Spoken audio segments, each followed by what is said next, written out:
지난주 뉴스에 20대 초 미혼모가 3살 된 딸을 때려서 죽게 한 사건이 있었습니다. 참 안타까운 일이죠. 여러분, 왜 이런 일이 일어날까요? 어떤 분은 이런 말을 합니다. 제가 왜 살아야 하는지 이유를 모르겠습니다. 죽고 싶습니다. 가끔 저한테 그런 또 메시지도 오기도 해요. 죽고 싶다라는 이야기. 내가 살아야 될 이유, 목적, 나의 존재 가치를 아는 것은 참 중요해요. 알면 삶의 태도가 달라집니다. 목적 있는 인생이 될 때요, 바른 가치 방향으로 나아가게 됩니다. 목적이 없으면요, 마치 바다에서 표류하는 그 배처럼 그저 물결 따라 흘러가다가 어느 무인도에 정박하거나 아니면 난파되기도 합니다. 왜요? 목적지가 없으니까. 어떻게 가야지, 어디로 가야 될지 모르니까. 이 시대는요, 방향성을 잃어버린 시대입니다. 옳고 그름에 대한 어떤 정의도 무너졌고요, 도덕과 윤리도 사라진 지 참 오래되었어요. 막 사는 세상, 막 사는 인생. 그러나 하나님은요, 막 살라라고 우리 인생을 창조하시진 않으셨어요. 존귀한 목적을 가지고 창조하셨고 또 분명한 목적을 가지고 살라라고 말씀하셨어요. 창세기 1장 28절 말씀에 보면 하나님께서 그들에게 인간을 만드시고 복을 베푸시기를 하나님이 말씀하십니다. 뭐라고 말씀하십니까? 다 같이 시작. 생육하고 번성하여 땅에 충만하여라. 땅을 정복하여라. 바다의 고기와 공중의 새와 땅 위에서 살아 움직이는 모든 생물을 다스려라 하셨다. 뭐라고 인간에게 말씀하십니까? 인간이 존재하는 목적, 가치가 뭐예요? 정복하고 다스리라는 거예요. 정복하며 다스려라. 우리 옆에 사람이 이렇게 알려, 정복하고 다스립시다. 네, 이게 인간에게 주어진 인생의 참된 의미, 목적이죠. 여러분, 분명한 목표가 있는 사람은요, 시간 낭비하지 않습니다. 주어진 현실 속에서요, 미래를 잘 준비하며 살아갑니다. 여러분은 지금 어떻게 살고 계십니까? 무엇을 위해서 살고 계십니까? 바울은요, 드로아에서 일주일간 머물면서 복음을 전합니다. 그리고 떠나기 하루 전날이었던 주일날 드로아에 있는 성도들과 함께 3층 가정교회에 모여서 성경을 강론하죠. 이 성경 강론 시간이 얼마나 길어졌던지 창가에, 바로 여기 옆에죠, 3층이니까 창가에 걸터 앉았던 한 청년 유두구가 떨어져 죽고 맙니다. 그러니까 모두가 슬퍼하고 두려워할 때에 바울은 뭐합니까? 내려가서 그 죽은 유두구를 살려냅니다. 그리고 나서 또다시 밤새도록 뭐합니까? 죽은 자를 살리신 하나님의 은혜를 나눕니다. 그리고 그들은 그 일로 인해서, 유두구가 살아난 일로 인해서, 살아계신 하나님의 은혜로 인해서 그들은 위로를 받습니다. 그리고 바울은 드로아를 떠납니다. 그리고 바울의 다음 목적지는 어디예요? 예루살렘입니다. 예루살렘. 자, 예루살렘까지 가는 길은요, 두 가지 방법이 있습니다. 하나는 왔던 길로 돌아가는 방법하고요, 하나는요, 해상으로 돌아가는 방법이 있습니다. 그런데 바울은요, 육로가 아닌 해상을 선택합니다. 왜 해상을 선택했을까요? 예루살렘의 오순절까지는 도착하고자 했던 마음이 있었어요. 자, 오순절까지는, 지금 바울이 드로아를 떠날 때부터 시작해서 오순절까지는 약 30일 정도 남았어요. 30일이지. 왜?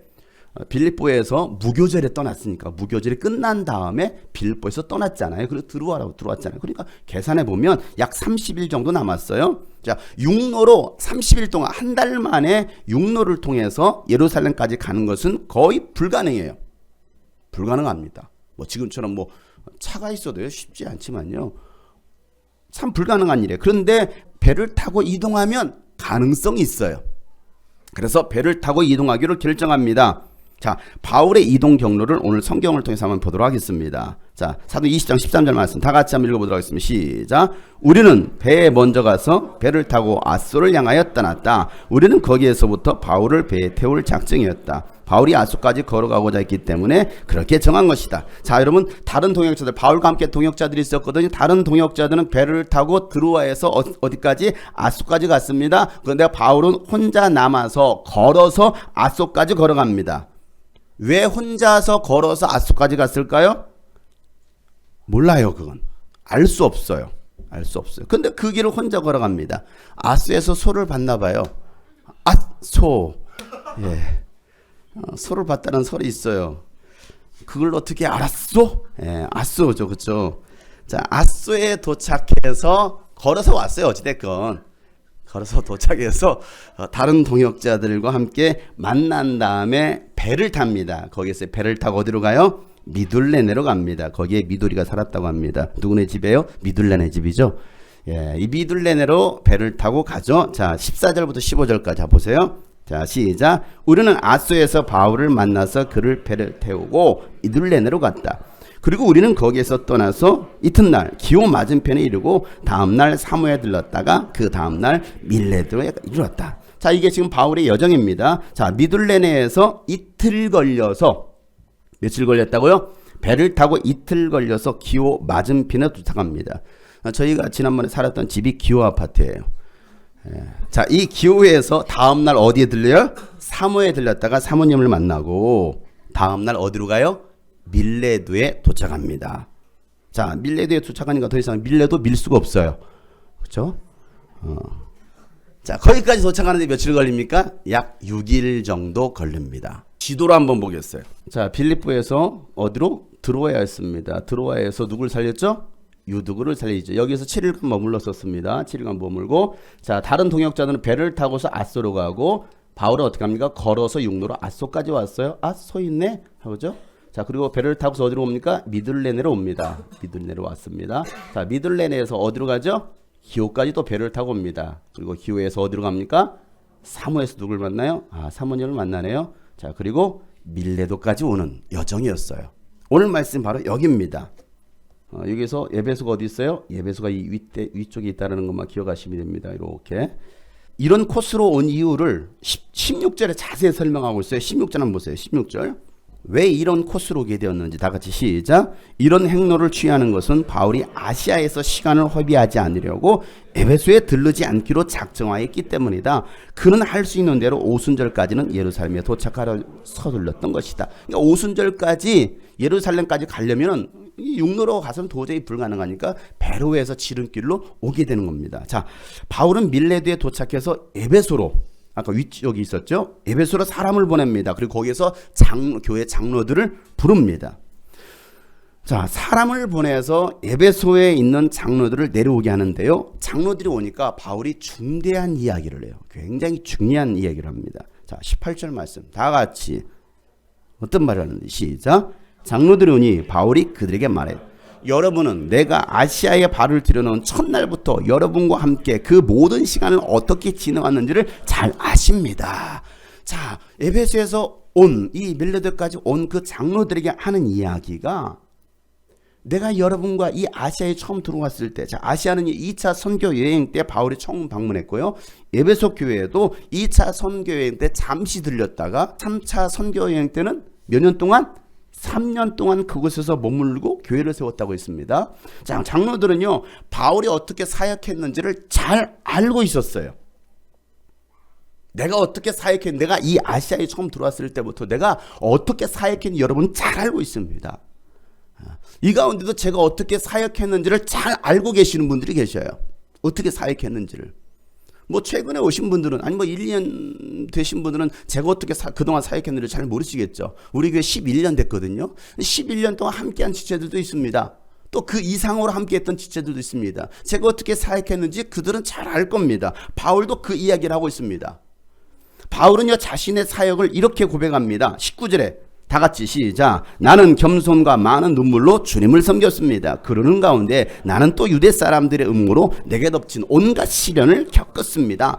바울이 가지고 있었던 것 두 가지 뭐예요? 겸손과 눈물이었습니다. 겸손과 눈물. 겸손은요, 예수님의 마음이에요. 마태복음 11장 29절 말씀에 나의 마음은 온유하고 겸손하니 내 마음은 온유와 겸손이야 라고 말씀하시면서 내 멍에를 메고 나에게 와서 배워라. 그리하면 너희는 마음의 쉼을 얻을 것이다 라고 말하고 있습니다. 사랑하는 여러분 하루하루 살아가시는데 마음에 안정이 없고 두려움이 찾아오고 여러분 쉼이 없으십니까?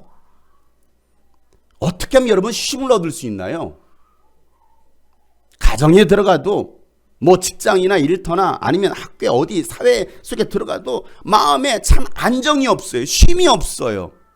두려움이 있습니다. 불안합니다. 여러분 어떻게 하면 쉼을 얻을 수 있을까요? 28절 말씀에 보면요. 그 앞절 말씀에 수고하고 무거운 짐진 자들아 다 내게로 오라. 이 말씀 여러분 잘 아실 거예요. 그리하면 내가 너희를 뭐 하겠다? 쉬게 하겠다.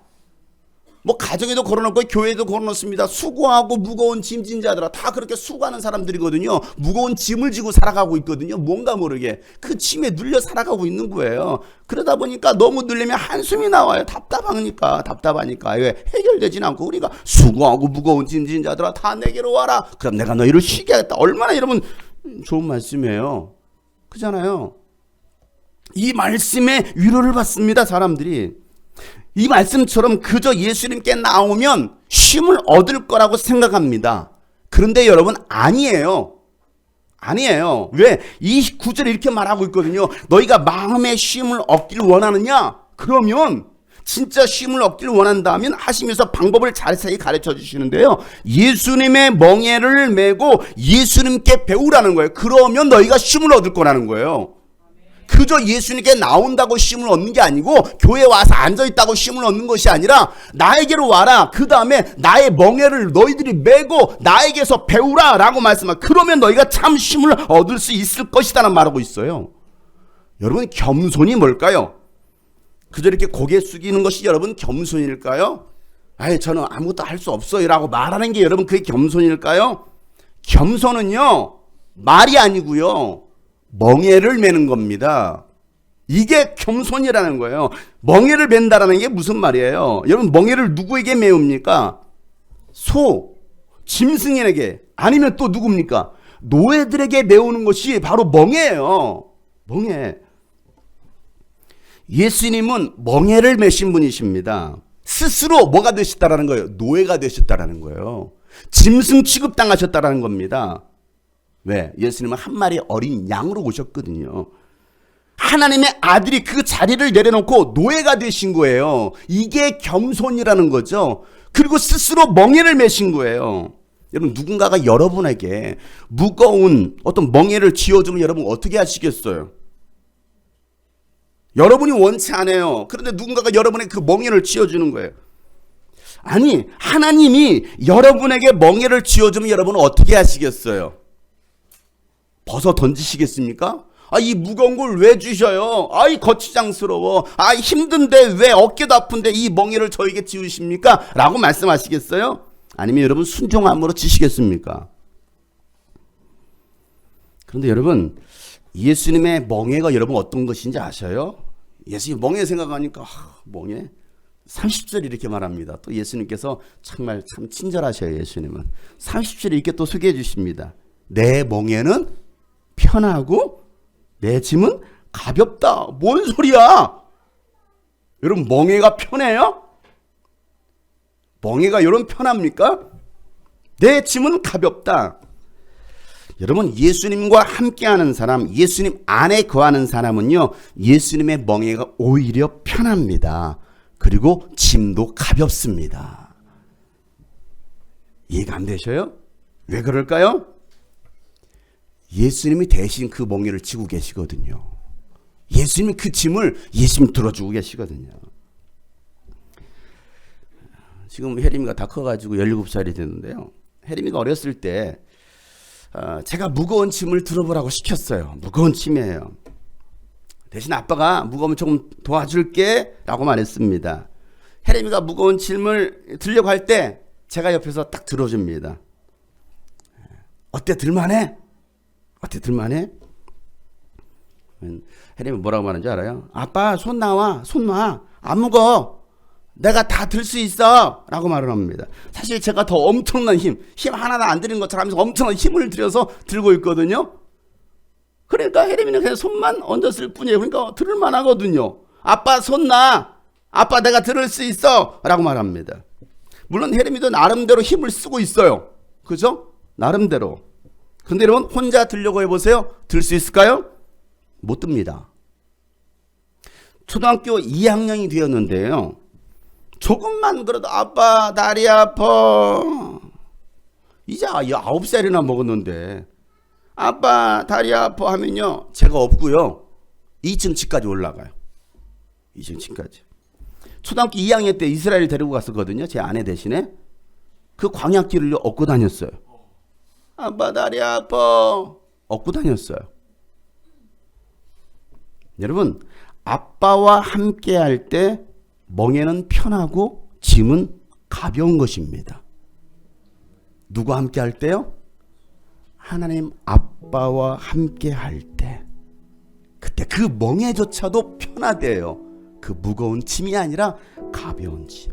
너 예수께 조용히 나가 내 모든 짐 내려놓고 주 십자가 사랑을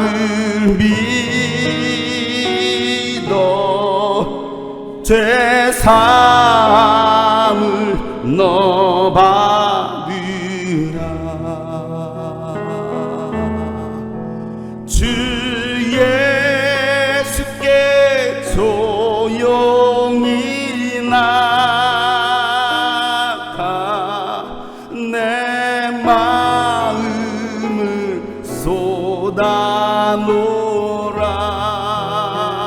쏟아놓으라. 늘은 미리 보시는 주님 그 은혜를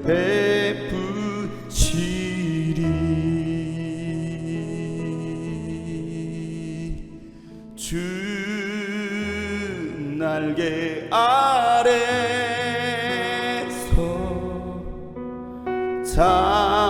잠시 비네 주 품 안에서 참 평안 있네. 주 권능 아래서 주 권능 아래서 참 능력이 있네. 주 성령 안에 참 자유하네. 아빠 하나님과 함께 할 때는요 편하고 가볍습니다. 바울은요 예수님처럼 겸손과 눈물이 많았어요.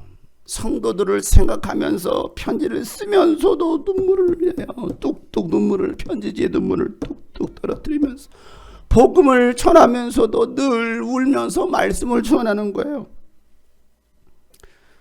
사도행전 20장 31절 말씀이면 그러므로 여러분은 깨어있어서 내가 3년 동안 밤낮 쉬지 않고 각 사람을 눈물로 훈계했던 것들을 여러분 기억하십시오로 말하고 있습니다.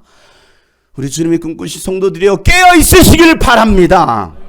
바울은 3년 동안 밤낮 쉬지 않고 눈물로 성도들을 가르쳐 훈계합니다. 그 마음을 할까요? 빌립보서 3장 18절 말씀에도 내가 여러분에게 여러 번 말했고 지금도 눈물을 흘리면서 말하지만 그리스도의 십자가의 원수로 살아간 사람이 여러분 가운데 많이 있습니다 라고 눈물을 흘리면서 또 애통하면서 얘기를 하고 있어요. 고린도후서 2장 4절 말씀은요 나는 몹시 괴로워하면서 걱정하는 마음으로 많은 눈물을 흘리면서 여러분에게 이 편지를 썼습니다 라고 말하고 있어요. 편지를 쓰면서도 눈물을 흘려요. 그러나 그것은 여러분을 마음 아프게 하려고 한 것이 아니라 여러분을 내가 얼마나 극진히 사랑하고 있는지를 알려주려고 한 것입니다. 고린도전서를 쓰면서요 좋은 얘기가 별로 없어요. 여러분 고린도서 읽어보세요. 여러분 그렇게 하면 안 됩니다. 그렇게 살면 안 됩니다. 그건 하나님이 원하지 않습니다. 그러다 멸망받습니다. 그 얘기를 고린도전서에 쓰고 있거든요. 그러면서 눈물로 쓰고 있는 거예요. 내가 여러분을 미워해서 내가 이렇게 쓰는 게 아니고 내가 여러분을 사랑하기 때문에 여러분들이 별로 원하지 않지만 내가 이렇게 지금 눈물로 편지를 쓰고 있습니다 라고 바울은 얘기하고 있어요. 바울의 눈물은요, 사랑했기 때문에 흘린 눈물이었습니다. 겸손과 눈물로 주님을 섬깁니다. 그러면서도 유대 사람들의 여러 음모와 온갖 시련을 겪습니다. 복음 때문에 당하는 시련, 예수님 믿는다라는 것 때문에 겪는 시련. 지난주 19일에요. 터키에서 선교하시던 이제 41살, 41세 되신 김진욱 선교사님이 칼에 찔려 피살당하셨어요. 순교하셨어요. 더 안타까운 건 뭔지 아십니까? 지난주 돌아가셨는데요. 이번 주 사모님이 둘째 아이를 출산합니다.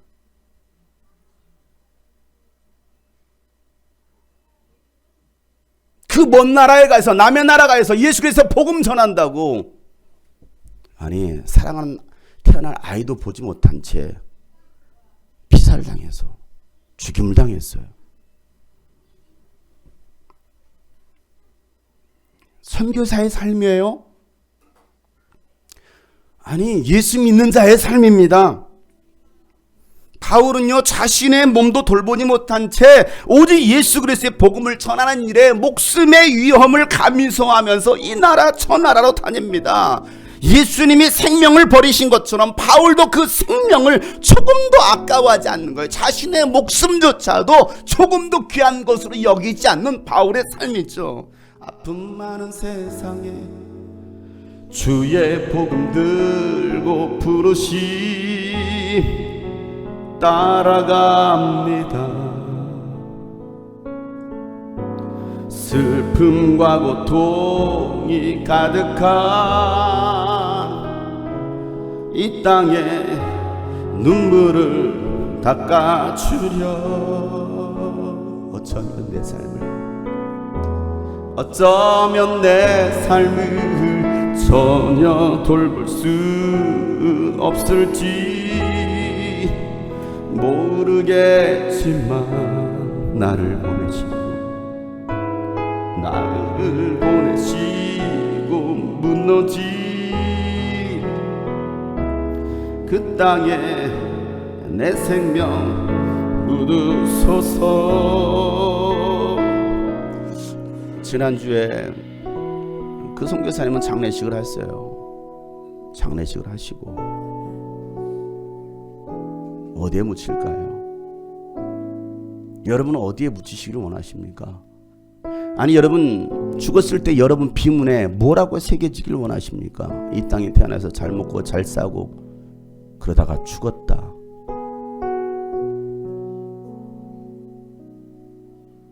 하나님께서 원하시는, 우리를 구원하신 삶의 이유, 존재, 가치, 목적이 뭘까요, 여러분?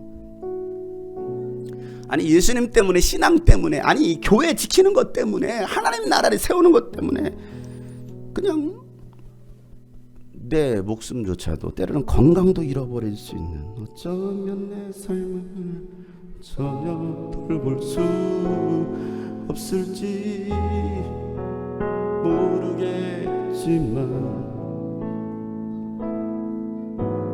나를 보내시고 무너진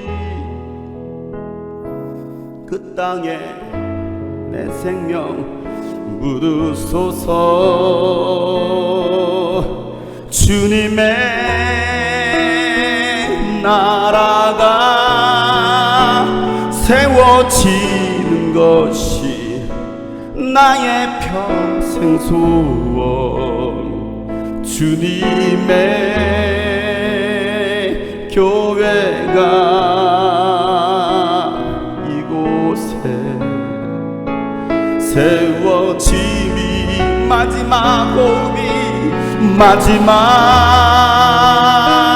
호흡이 끝이 날 때까지 나는 나아가리. 그날에 그토록 보고픈 주 얼굴 보니 어쩌면 내 삶을 전혀 돌볼 수 없을지 모르겠 보내지마 나를 보내시고 무너진 그 땅에 내 생명 묻으소서.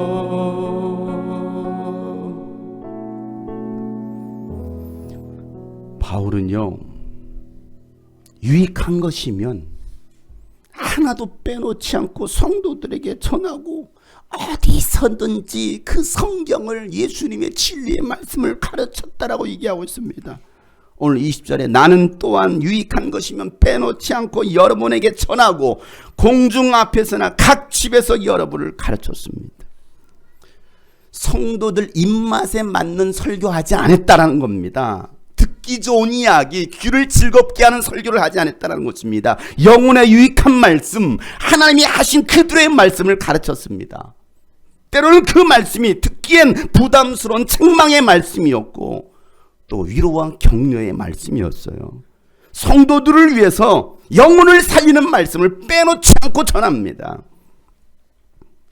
어떤 때는요, 사도들에게, 때로는 장로들에게 호통을 치고요, 심지어는 예수님의 수제자였던 베드로, 아니 초대교회에서 가장 인정받았던 그 베드로에게도요 직설적으로 책망을 합니다. 당신은 왜 그렇게 합니까?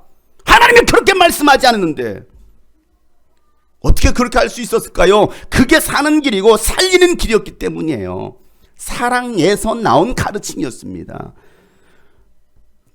바울의 가르침의 내용은 21절에 이렇게 설명하고 있습니다. 21절 시작. 나는 유대 사람에게나 그리스 사람에게나 똑같이 회개하고 하나님께 돌아올 것과 우리 주 예수를 믿을 것을 엄숙히 증언하였습니다. 바울의 설교 내용은요, 복잡한 게 아니었어, 어려운 게 아니었습니다. 굉장히 단순했습니다.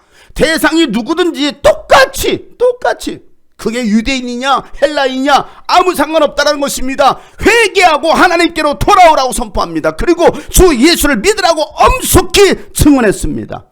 오직 예수만이 길이요 진리요 생명이요 하나님의 아들이시라는 거. 그러니 그동안 예수를 믿지 않고 자신을 믿었거나 다른 신을 믿었던 것을 회개하고 하나님께로 돌아오라고 선포합니다. 이게 바울의 단순한 메시지였어요. 어려운 설교가 아니었어요. 요즘 교회 강단은 너무 설교가 어려워요. 학적으로, 신학적으로, 교리적으로 얼마나 어려운지 몰라요. 뭔 소리인지, 뭔 소리인지 몰라. 근데 예수님의 설교는 너무나 단순했어요. 바울의 설교 너무나 단순했습니다. 오직 예수만이 구원이라는 것. 이 한 가지 사실. 그러니 회개하고 돌아오라. 이게 바울의 메시지였어요. 저도 어딜 가든 이 내용을 전합니다. 제 설교 너무 단순해요. 너무 쉽습니다. 아니 매번 듣는 이야기일지도 모르겠습니다. 저는 이야기합니다. 사랑하는 성도 여러분, 여러분 자신을 믿으십니까? 아직까지도 여러분 하나님을 알지 못하고 예수님을 제대로 믿지 못하시는 분 계십니까?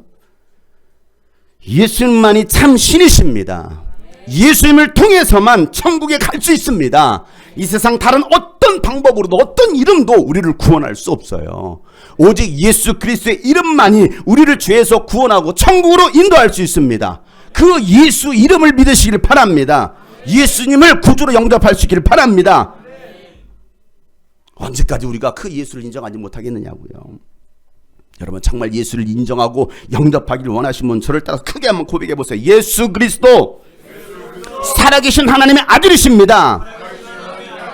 예수님만이 생명의 주인이십니다. 나의 죄를 용서하시고 나를 구원하여 주시옵소서. 예수님만 믿고 따르겠습니다. 아멘. 이게 내 마음의 심정에 진실한 고백이 돼야 됩니다. 오늘 사도행전 20장 22절부터 23절에 바울이 이렇게 말합니다. 보십시오. 이제 나는 성령에 매여서 예루살렘으로 가는 길입니다. 거기서 무슨 일이 내게 닥칠지 나는 모릅니다. 다만 내가 아는 것은 성령이 내게 일러주시는 것뿐인데 어느 도시에서든지 투옥과 환란이 나를 기다리고 있다라는 것입니다. 라고 말하고 있습니다. 바울은 지금 어디로 가고 있어요? 어디로 간다고요? 도살장으로 가고 있어요. 도살장으로. 예루살렘으로 갑니다. 여러분 이전까지는요 바울의 삶은요 자기가 자신이 자기를 이끌어갔어요. 자기 자신이 자신을 이끌어갔던 삶이었습니다. 스펙이 이끌었고요 그의 가문이 이끌었습니다. 그렇게 살아가는 것이, 그렇게 사는 것이 성공의 삶이고 자신을 위한 삶이라고 생각했습니다. 그렇게 열심히 살았죠. 바울은요, 어떻게 살지 않았어요. 정말 열심히 사는 사람입니다. 얼마나 열심히 살았는데 바울의 자소서를 한번 보세요. 바울의 자소서. 자, 빌립보서 3장 5절부터 6절 자기를 소개한 자소서를 쓰고 있어요. 자, 빌립보서 3장 5절부터 6절 시작. 나는 난지 여드름 만에 할례를 받았고 이스라엘 민족 가운데서도 베냐민 지파요 히브리 사람 가운데서도 히브리 사람이요 율법으로는 바리새파 사람이요 열성으로는 교회를 박해한 사람이요 율법의 의로는 흠잡힐 데가 없는 사람입니다. 이게 자소서거든요. 여러분 얼마나 훌륭한 스펙입니까? 가문도 훌륭하잖아요. 아니 흠잡힐 데가 전혀 없는 사람이라는 거예요. 그랬던 그가 부활하신 예수를 만나니까 완전히 달라지는 거예요. 완전히 달라져. 어떻게 달라집니까? 7절부터 이렇게 말합니다. 그러나 나는 내게 이루었던 것은 무엇이든 지금까지 했던 걸 다 이롭다고 생각했잖아요. 내가 그렇게 학력을 쌓고 학벌을 높이 좋은 직장에 들어가고 그렇게 했던 모든 것들 얼마나 이루었다고 생각했습니까? 그 이루었던 것은 무엇인지 그리스도 때문에 뭐로 여기고 해로운 것으로 여긴대요. 해로운 것으로 여긴다. 그뿐만 아니라 시작. 내 주 예수 그리스도를 아는 지식이 가장 고귀함으로 나는 그 밖에 모든 것을 해로 여깁니다. 나는 그리스도 때문에 모든 것을 이뤘고 그 모든 것을 오물로 여깁니다. 나는 그리스도를 얻고 그리스도 안에 있는 사람으로 인정받으려고 합니다. 나는 율법에서 생기는 나 스스로의 의가 아니라 그리스도를 믿는 믿음으로 말미암아 오는 이 믿음에 근거하여 하나님에게서 오는 의를 얻으려고 합니다. 내가 바라는 것은 그리스도를 알고 그분의 부활의 능력을 깨닫고 그분의 고난에 동참하여 그분의 죽으심을 본받는 것입니다. 그래 나는 어떻게 해서든지 죽은 사람들 가운데서 살아나는 부활에 이르고 싶습니다. 이렇게 사는 사람을 뭐라고 말합니까? 또라이, 광신자, 미친 사람, 이렇게 말하지 않겠어요, 여러분? 여러분은요 덜 미친 사람. 여러분은요 또라이십니까? 아니면 지극히 평범하신 분이십니까? 예수님 때문에 모든 것을 잃어버린 사람, 그리고 버린 사람, 그리고 매일 죽고 매일 다시 사는 성령에 매인 사람이 바울이에요. 이전의 삶이 아닌 전혀 새로운 삶. 자, 성령에 매여서 예루살렘으로 가는데 그곳에서 뭐가 기다립니까? 투옥과 환란이 바울을 기다리고 있다라고 성령께서 알려주시는 거예요. 자, 이미 알려주셔서 너 거기 가면 투옥 당할 거야. 많은 환란을 당할 거야. 여러분 어떻게 하시겠어요? 아, 성령님이 나 피하라고 이렇게 말씀해 주시는구나. 그럼 피해야지. 어떻게 하시겠어요, 여러분? 가시겠어요? 어떻게 하시겠냐고요? 가시겠냐고요? 성령께서 말씀해 주셨는데, 하나님이 말씀해 주시는데 너 거기 가면 환난과 투옥이 너를 기다리고 있어. 예수님도 예루살렘에 가시면 어떤 일이 일어날지 아셨습니다. 그러면서도 그 길을 가시는 거예요. 십자가 처형 당할 것도 아시면서 일부러 고의적으로 예루살렘으로 올라가십니다. 바울도 그 사실을 알고서 예루살렘으로 가는 거예요. 그렇게 예루살렘으로 갈 수밖에 없었던 이유, 주 예수께 받은 사명 때문이에요. 그게 뭡니까? 오늘 24절 말씀이에요. 다 같이 시작. 그러나 내가 나의 달려갈 길을 다 달리고 주 예수께 받은 사명 곧 하나님의 은혜의 복음을 증언하는 일을 다하기만 하면 나는 내 목숨이 조금도 아깝지 않습니다. 나의 달려갈 길, 내 인생의 목표점, 주 예수께 받은 사명, 그것은 하나님의 은혜의 복음을 증거하는 일인데 그 일을 위해서 내 목숨이 조금도 아깝지 않다라고 하는 이 바울의 고백, 이 고백이 저의 고백이고 여러분의 고백될 수 있기를 축복합니다. 복음 때문에, 십자가의 복음 때문에, 그 은혜의 복음 때문에. 한량없는 은혜, 갚을 길 없는 은혜, 내 삶을 내워 사는 하나님의 은혜, 나 주저없이 나 주저함 밟음도 그 땅을 밟음도 나를 붙드시는 하나님, 나를 붙드시는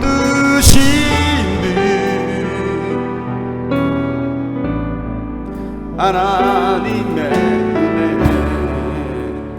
바울은 그 하나님의 그 은혜 때문에, 그것 때문에 가는 거예요. 그것 때문에 죽을 줄 알면서도, 고난이 있고 시련이 있다는 걸 알면서도 가는 거예요. 알면서도 죽을 줄 알면서도 그런 가는 거예요. 뭐야? 하나님의 크신 은혜 때문에, 나를 구원하신 하나님의 그 은혜 때문에. 그 어떻게 갚아요? 한량없는 은혜, 갚을 길 없는 은혜, 내 삶을 내워 사는 하나님의 은혜를 기억합시다. 하나님의 은혜. 여러분 주저하지 마세요. 나 주저함 없이, 나 주저함 없이 그 땅을 밟음도, 그 땅을 밟음도 나를 붙드시는 하나님의 은혜, 나를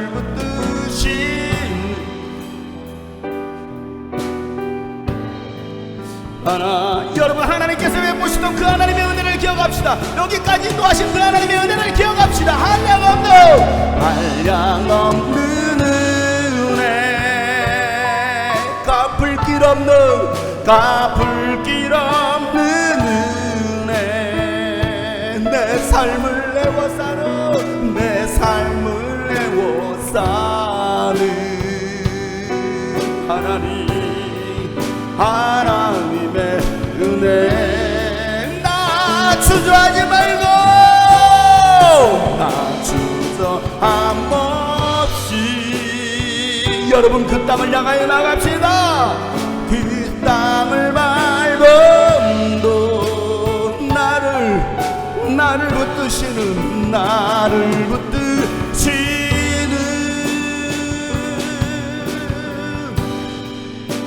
하나님의 은혜,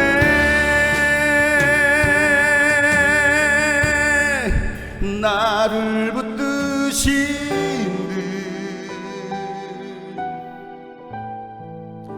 하나님의 은혜.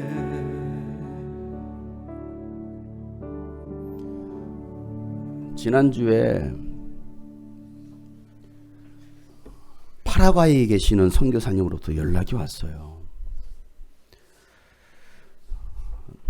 파라과이는 브라질 아래쪽에 있는 남미입니다.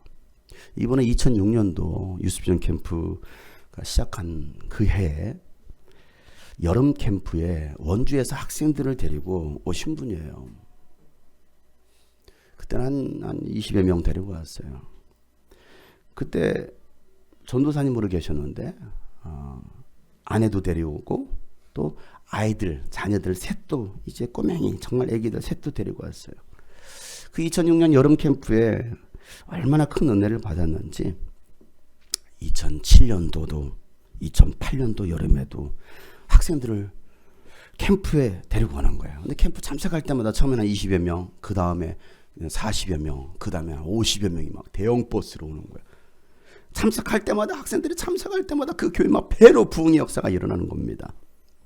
그리고 2009년도에 저는 교회를 개척을 했고, 또 캠프는 계속 진행됐지만은 그분은 다른 사역지로 옮겼다가 4년 전에 남미 이 파라과이 선교사로 파송받아 가셨다라는 거예요. 제가 아니 어떻게 그 먼 곳까지 선교사로 가시게 되었습니까? 라고 물었더니 하시는 소리가, 예, 제가 젊었을 때요 이집트를 가게 되었습니다. 근데 이집트에 가서 주일날 예배를 드리려고 한인교회를 갔는데 이런 생각을 했다라는 거예요. 이 선교사님 무슨 복을 받아서, 무슨 복이 있어서 이 먼 곳까지 와서 선교사로서 사역을 하실까, 참 멋있다 라고 생각하셨다라는 거예요. 그런데 지금은 본인이 더 먼 곳까지 와 있는 거예요. 더 먼 곳까지. 그것도 요 근래 알았다라는, 그때 그 생각을 했다라는 것을 요 근래 알았대요. 파라과이에는 감리교 선교사가 한 명도 없으니까 목사님이 가세요 해가지고 갔대요.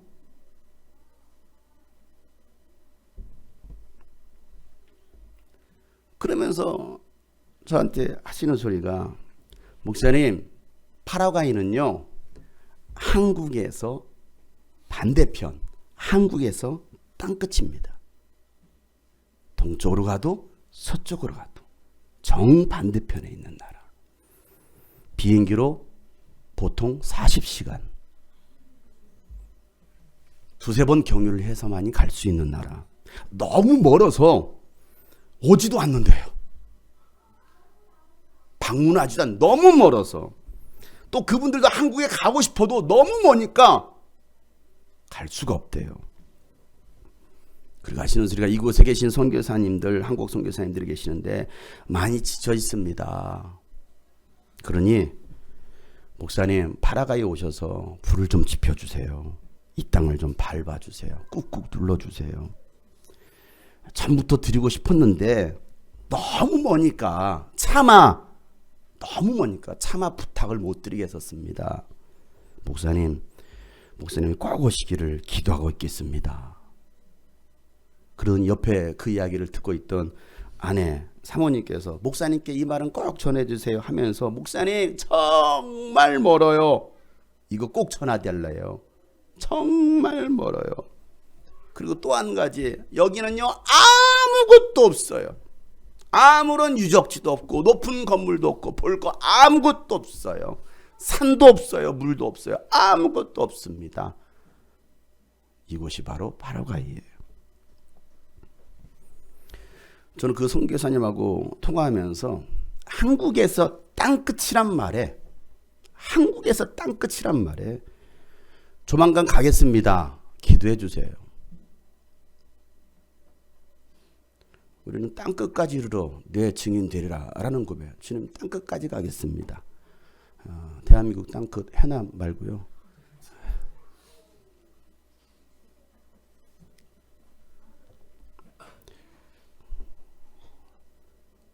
어제 독일 함부르크에 있는 우경씨 선생님한테 전화가 왔어요.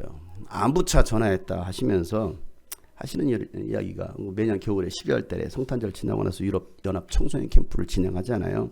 그 준비할 때마다 참 쉽지 않은데 이번에도 참 어려움 가운데 어찌됐건 준비가 되고 있습니다 라고 하시면서 하는 말이, 이 유럽 연합 청소년 캠프가 정말 영적 위기 가운데 있었는데 제가 4년 전 그곳에 가서 집회를 인도하고 왔잖아요.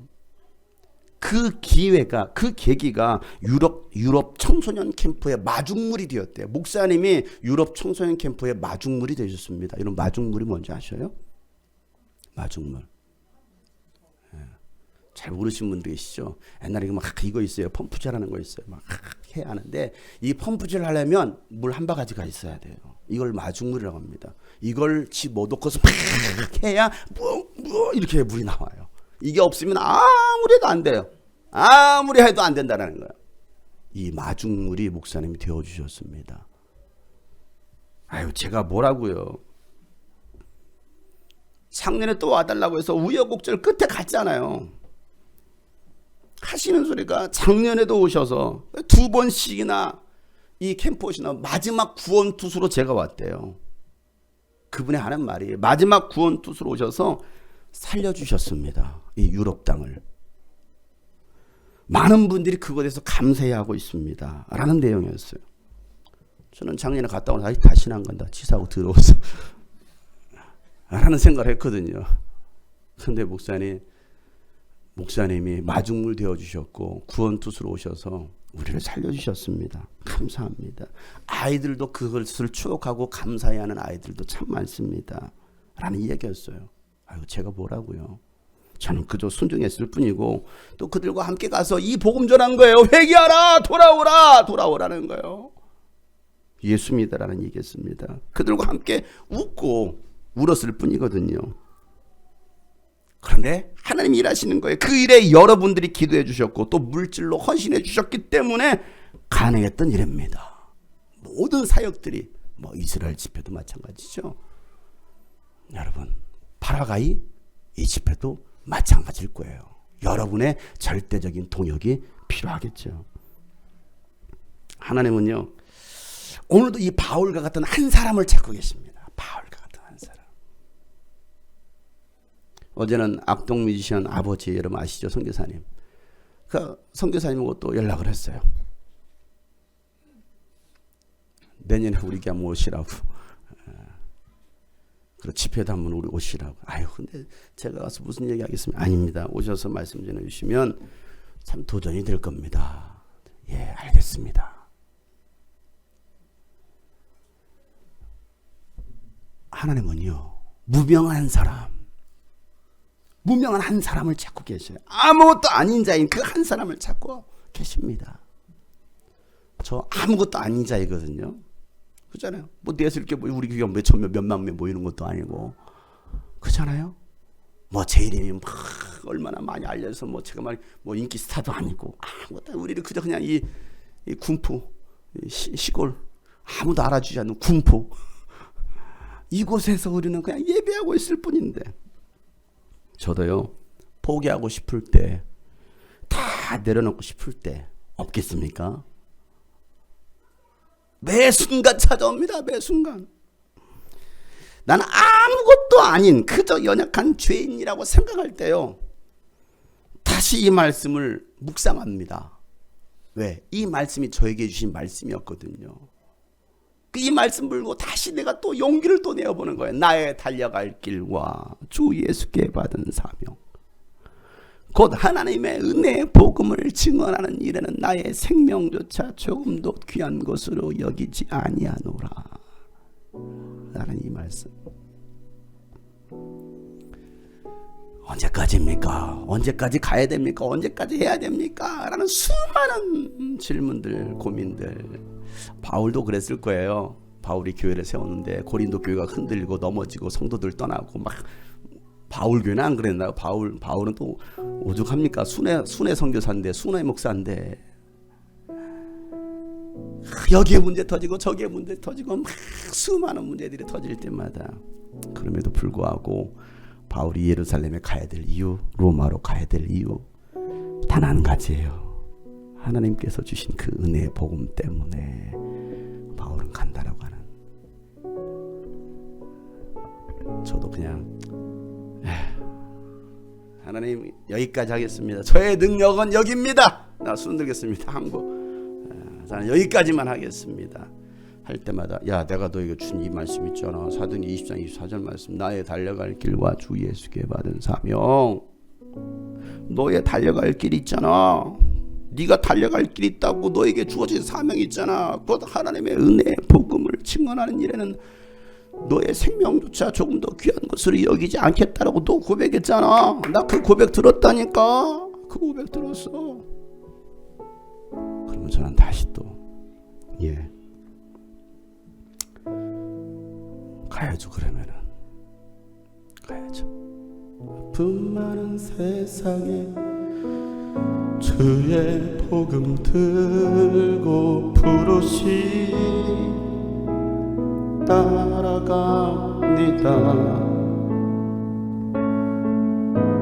슬픔과 고통이 가득한 이 땅에 눈물을 닦아주려. 제가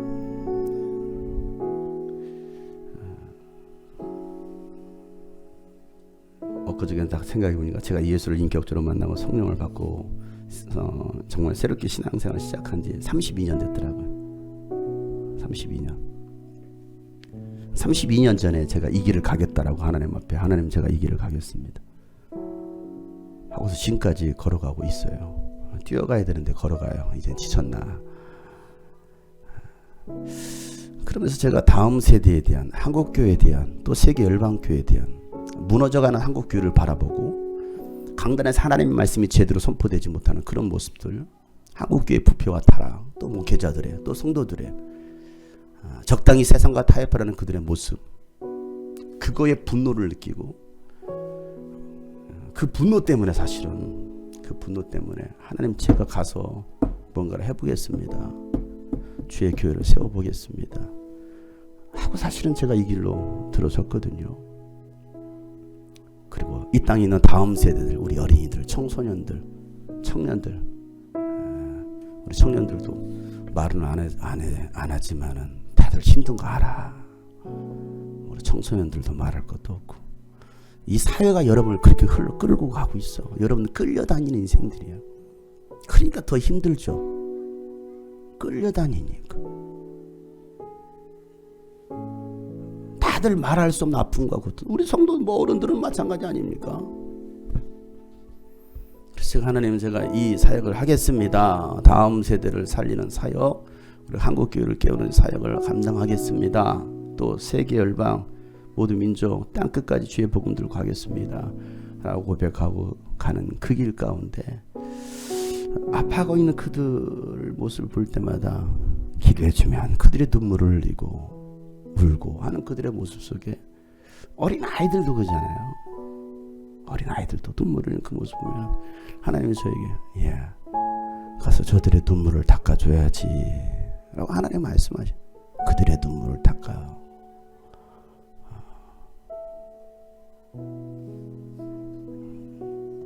알겠습니다.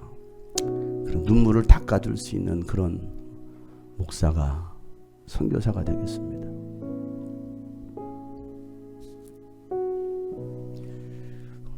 여러분 주님의 이름으로 위로하고 여러분을 격려하고 축복합니다. 제가 닦아주는 눈물보다도 주님께서 여러분의 눈물을 닦아줄 줄을 믿습니다. 제가 여러분을 얼마나 위로하겠습니까? 얼마나 화려한 말로, 얼마나 훌륭한 말로 여러분을 위로하겠습니까? 저는 할 수 없어요. 그러나 하나님은 여러분을 다 아시잖아요. 그리고 여러분을 안아주시고 품어주시면서 사랑하는 아들아, 사랑하는 딸아, 많이 힘들었지? 외로웠지? 아이고 그래 야, 나에게 와서 내 멍에를 베고 해봐. 내가 대신 베고 있다니까. 그러면 쉬워, 가벼워 라고 말씀하시잖아요.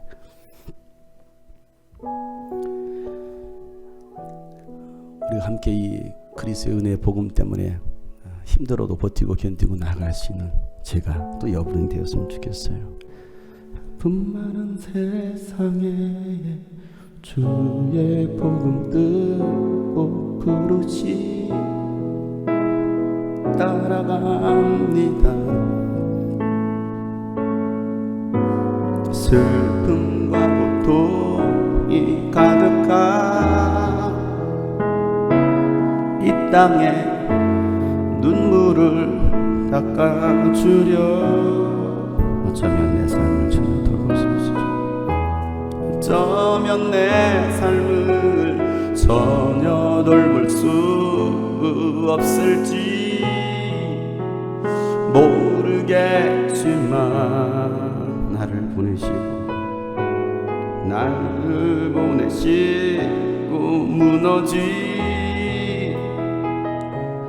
그 땅에 내 생명 묻으소서.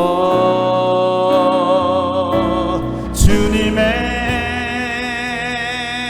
나라가 이루어지는 것이 나의 평생 소원. 주님의 교회가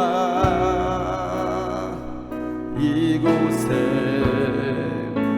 세워질 우리의 마지막 호흡이 끝날 때까지 마지막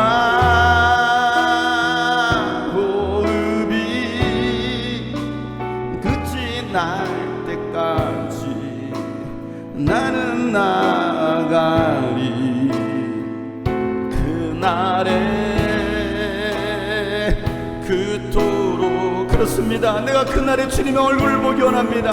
주님 우리를 붙들어 주시옵소서. 하나님의 은혜를 붙들어 주옵소서. 성령이며 사랑하기를 원합니다라고 다같이 한번 간절하게 결단하며 기도합시다. 하나님 아버지요, 오늘 말씀을 기억하며 한량없는 은혜, 나의 달려갈 길, 주 예수가 받은 사명, 한량없는 은혜, 아플 길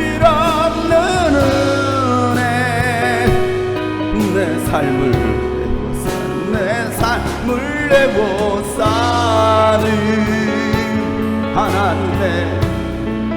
하나님의 은혜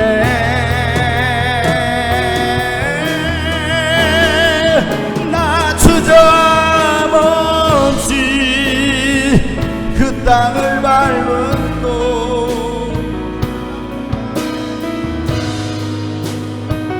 우리를 붙드신 하나님의 나를 붙드신 듯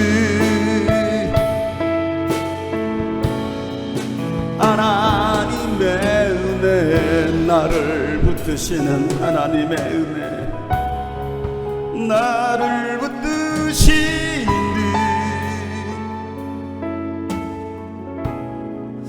하나님의 우리 옆에 사람의 손을 붙잡아 줍시다. 너를 붙드시는 하나님의 은혜 너를 붙드신 듯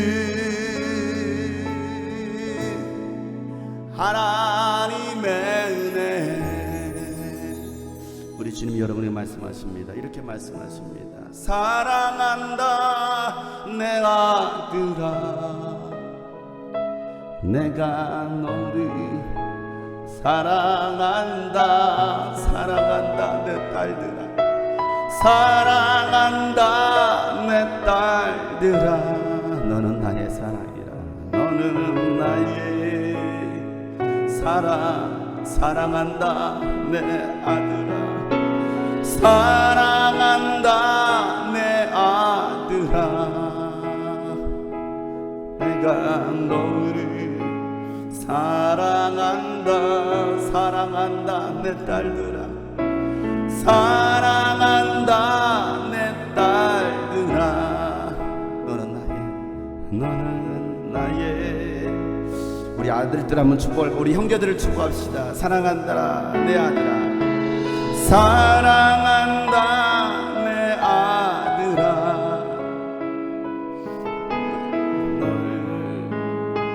이번 우리 자매들을 축복합시다. 사랑한 딸들을 향하여서 사랑한다 딸들아 사랑한다 내 딸들아 너는 나의 우리 마지막으로 한번 손 붙잡읍시다. 옆에 사람입니다. 사랑한다 내 아들아 사랑한다 내 딸들아 내가 너를 사랑한다 내 딸들아 사랑한다 내 딸들아 너는 나의 사랑이라 너는 나의 사랑이라 너는 나의 사랑이라 너는 나의 사랑이라 우리를 사랑한다 말씀하시는 주님 다시 우리가 무엇을 위해 살아가야 될지 우리의 존재 목적, 존재 가치를 알게 하시옵소서. 하나님 그래서 이 땅에서 그저 왔다가 그저 가는 그런 안타까운 인생이 아니라 정말 하나님의 나라를 소망하고 하나님 나라를 위해서 멋진 인생 살다가 주 앞에 설 수 있는 우리 주의 자녀들 되게 하여 주시옵소서. 하나님의 그 은혜의 복음 때문에 이 땅에서 눈물이 있을지라도 또 힘내며 다시 도전하며 용기를 내며 살아갈 수 있는 주의 성도들 되도록 주님 저들을 붙들어 주시옵소서. 이제는 우리 구주 예수 그리스도의 은혜와 하나님 아버지 놀랍고도 지극하신 사랑과 성령님의 감화 감동 교통 충만하심이 하나님의 은혜 때문에 다시 사명자로 살기로 결단한 모든 하나님의 사람들 머리 위에 이제로부터 영원토록 함께 하시기를 간절히 축복하며 기도하옵나이다.